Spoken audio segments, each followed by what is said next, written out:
Hello, my name is Valentina Betancourt, and this is my presentation for Lab 3, Magnetic Field of Permanent Dipole Magnets. First, an introduction to the lab. The purpose of this lab was to explore the magnetic field created by a bar magnet and the relationships between distance from the magnet and the magnitude of the created magnetic field. Experimental goals. Through this lab, I was able to find a formula for the distance dependency of the magnetic field around the bar magnet and the computational model.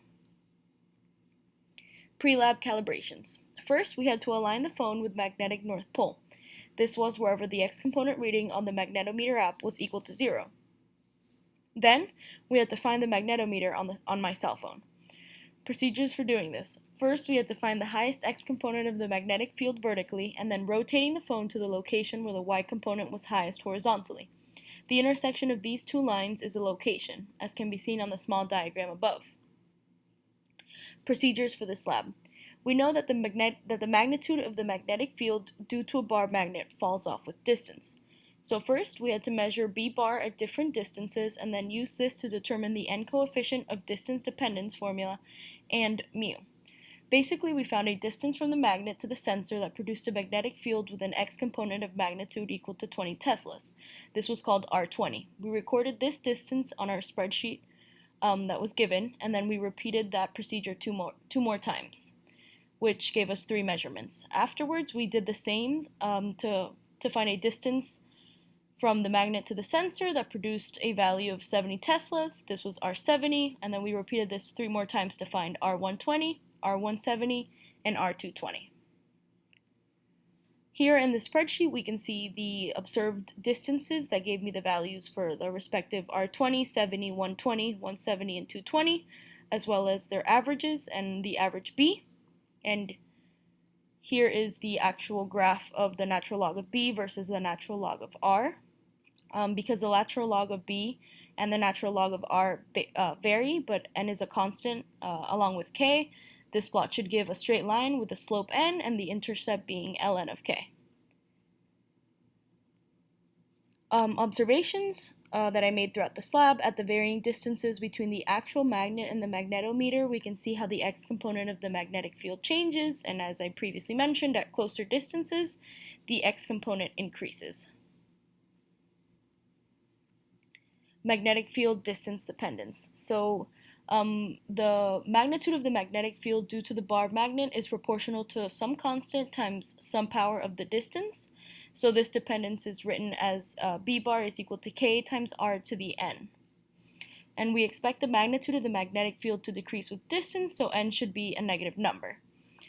Here, my observed value for N is negative 3.38, and my observed mu was negative 4.8 times 10 to the negative 4.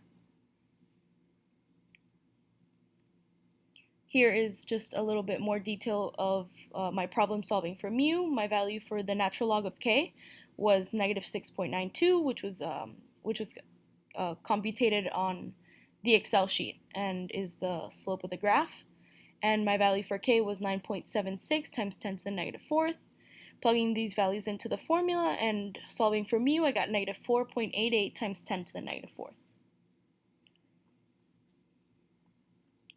Here is my actual computational model on GlowScript.